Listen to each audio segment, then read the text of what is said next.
Welcome everyone to the Preschool Neuroscience Summit. Today I'm really excited to have Lorraine Murray with us, coming to us from Scotland today. She's just a wonderful mindfulness teacher and practitioner who has brought so much goodness into the world through her courses and her books. Connected Kids and Calm Kids. We'll have the links to those. She also has a parenting course as well as a teacher training course to help individuals bring mindfulness and meditation to the people that they work with. So welcome, Lorraine, and thanks so much for joining us today. Nice to see you, Helen. It's lovely to be here. Thank you. And Lorraine's very kindly given us some MP3 downloads so we'll have the link to that, and you can check that out as well. So today we're going to be talking about how to identify stress and support kids living with trauma in these times of coronavirus and COVID. So Lorraine, tell us what kind of signs should we look for to see if kids are stressed during times of trauma? Well, it's interesting, I think, that because as well as doing the things you mentioned, I'm a foster mom as well, and I've fostered many children, and we have a 13-year-old boy. I say 13, it was his birthday last week. 13-year-old boy now who presents with trauma.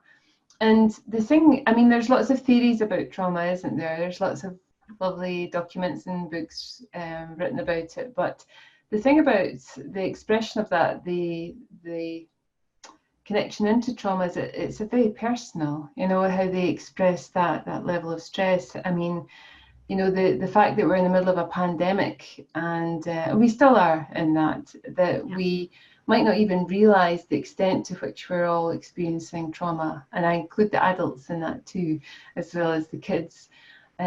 So for example, for me, it could be that the way I can tell from my son, for example, when he's struggling, let's say struggling rather than trauma, is that he gets really, really picky and argumentative. And you could say black and he would say white. You could say white and he would say black. So there is absolutely no pleasing him. So I could get caught up in that hamster wheel and spend a lot of wasted energy trying to stop him acting like that. Or what I could do is recognize that that's his sign of trauma. Something has triggered his trauma. Something has made him feel really uncomfortable. So it could be that your kids are like that. It might be that there's more physical symptoms going on, so like headaches or sore tummies, or it might be that they struggle to get to sleep, or they're quite clingy, or they're wanting to spend more time with you or follow you around the house. And at first, it's really difficult, especially if you're dealing with maybe older children, like teenagers, or certainly older than 10. You might be like quite disturbed by this, but I got a great piece of advice from one of our social workers. She said, when you're dealing with kids presenting with trauma, think of them like a 3-year-old. And immediately, if you think of them as young as that, your compassion thermometer goes up. Right. So you're much more likely to approach the situation differently than get irritated or react to the behavior that's presenting itself in that moment.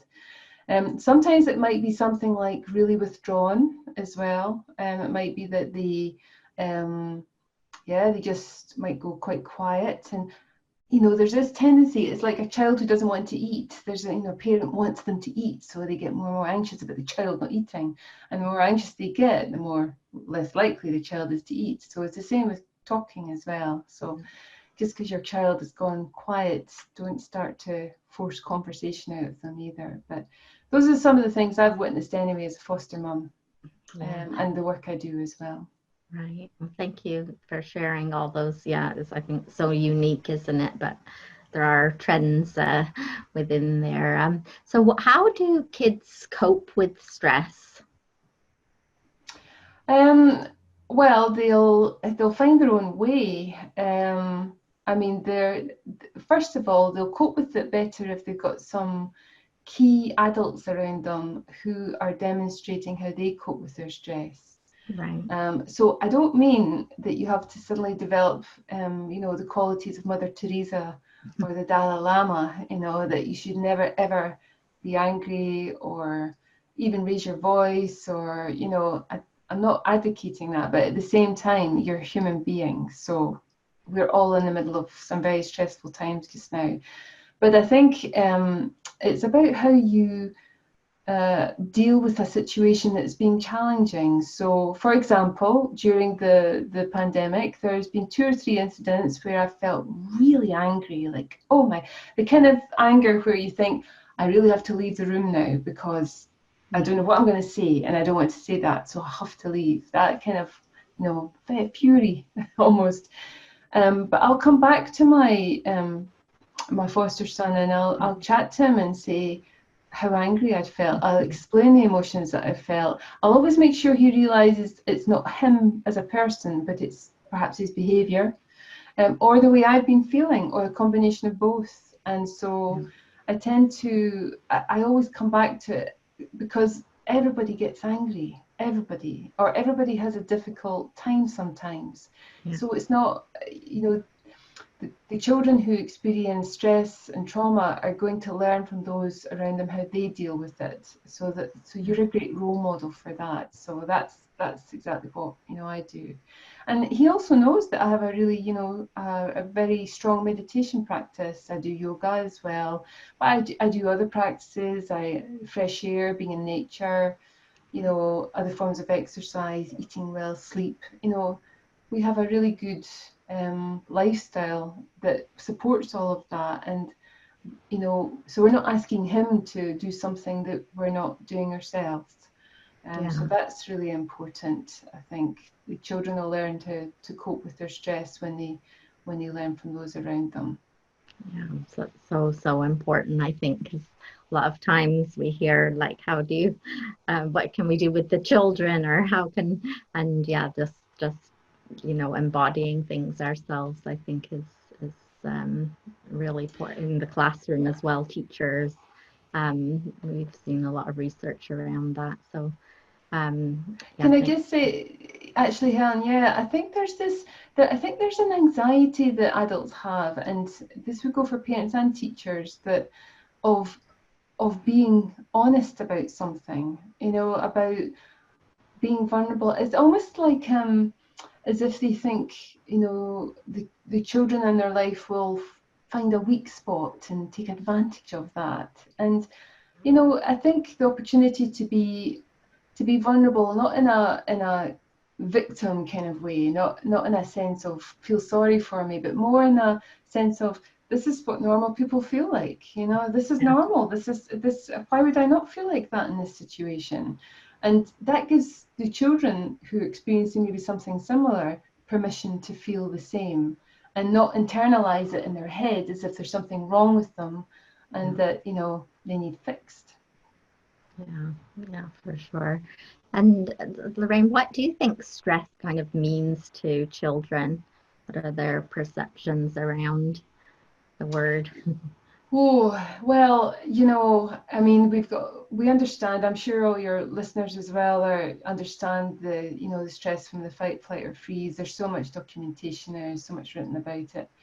I think for young people, first of all, I think we would do a great service to them to help them understand that their body is an incredible nervous system that sends lots of signals, both from brain to body, body to brain. And I think if we sat down and explained that to them, and why they might react that way because of what's going on in their body and their brain, it would take some of the more emotional pressure off them. But most of the time, they don't really know what stress is unless we do take the time to explain it.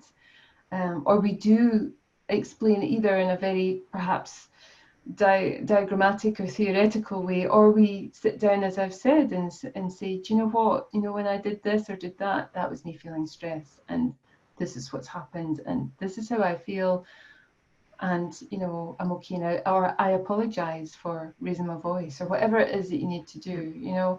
So I think that again, there's different ways that children can pick up that information, but often they'll get something going on. For my son, it's he'll maybe get a headache, or he won't sleep well, and so I'll communicate that to him. Maybe you're a bit stressed about something. And he would never have realized that had anything to do with feeling stressed. And we can usually pinpoint there's maybe a change coming up, some form of transition, return to school, for example. In Scotland, we had certainly an example of stressful behavior, in the weekend before he returned to school. And so, I wouldn't make a big thing of it. It would just be, I think you must be feeling a bit anxious about going back to school. I'm fine. Would be the response. I know you're saying you're fine, but your behavior says something different. So it's okay to feel stressed. We're all feeling like that just now. And so again, it's that we talk about it in our courses, just that mindful awareness of yourself, but how you communicate that, or how you listen in as well, tune into the children to help them identify their signals of stress that they don't realize is a sign of stress.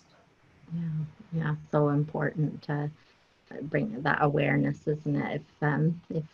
If you haven't had those kind of conversations before, how would you know? So, and a lot of adults also haven't even had those kind of conversations, and might not be aware of their own kind of triggers.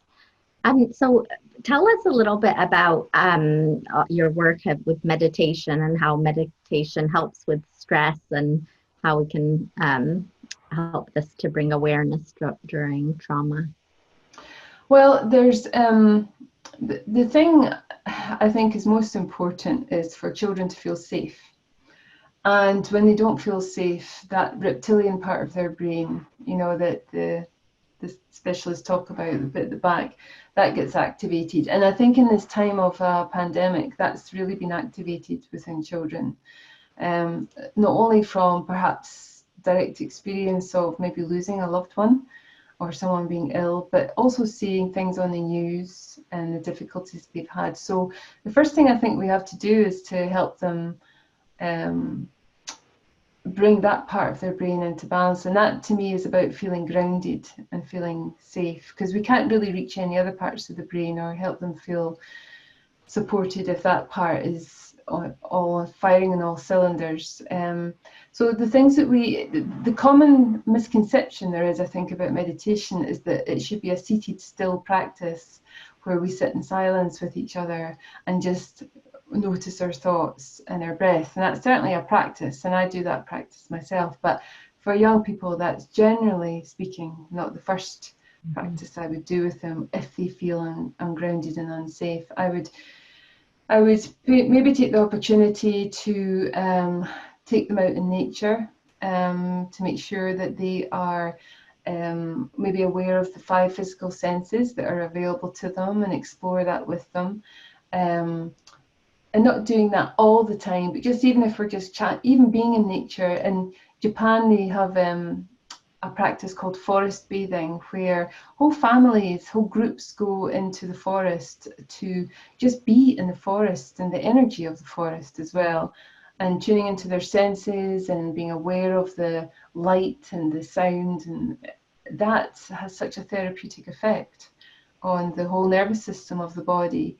So something like that, or even just doing some practices like some yoga postures or movement. And there's so much available on YouTube now, in terms of, yoga for kids for every age, teenagers. We've all been self-isolating, so we're all relying on YouTube and Zoom sessions anyway to kind of do our meditation yoga practice. So we can employ those practices ourselves and with our kids, and doing it with our kids too. And then, of course, one of the things that tends to change quite dramatically when we're stressed is our breath.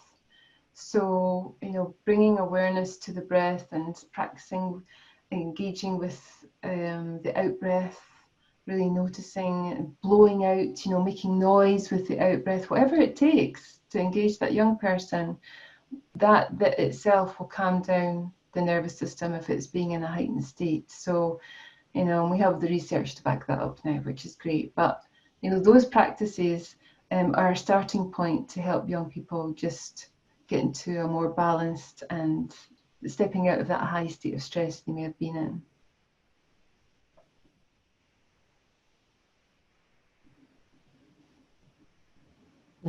Yeah, thanks for sharing those. And yeah, I love the forest bathing example. I think it's starting to become more popular kind of in the Western world. I lived in Japan when I was a teenager, so remember that. And my dad still goes to the forest every day in Malaysia, so it's very soothing and calming. For sure. So, Lorraine, tell us, so when we're thinking about children that may be experiencing trauma, how would you get them to notice maybe that trauma and know what tool to kind of use for themselves in that moment of stress? Well, I think they'll maybe struggle to recognize their trauma, which is why the adults have to be able to recognize. And I think it's something I've said to many of our tutors and practitioners now that, we've had this very physical pandemic. I think we have a mental health pandemic about to occur now with young people. And so we have to help them recognize some of the signals. So in other words, back to what I was saying earlier, don't get caught up in the drama or the trauma of their behavior, but look at them and go, if you were 3 years old, what would I do? How would I help you soothe and self-soothe the situation? Is it my tone of voice? Is it the fact I need to be really grounded? Is it the fact that I can see your shoulders are up here by your ears? And I might be, say to you, isn't that interesting? Your shoulders look really high. You must carry so much tension around your shoulders. Maybe we should just roll our shoulders a little bit and do it together. So they're going to present their signs of trauma in a very real way. I mean, if you're working in a class, you're going to have so many different varieties, of trauma.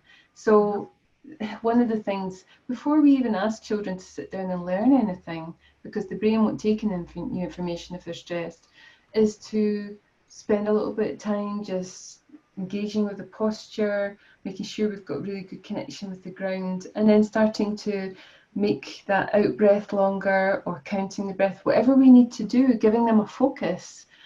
And in that focus, we are helping the breath to regulate the nervous system back into a state of balance. And then if we do that, that in itself will also help them, when they start to become empowered with awareness of, oh yeah, when I get a sore tummy, or oh, I've got a really sore head. Oh, I wonder if that's what my teacher was talking about.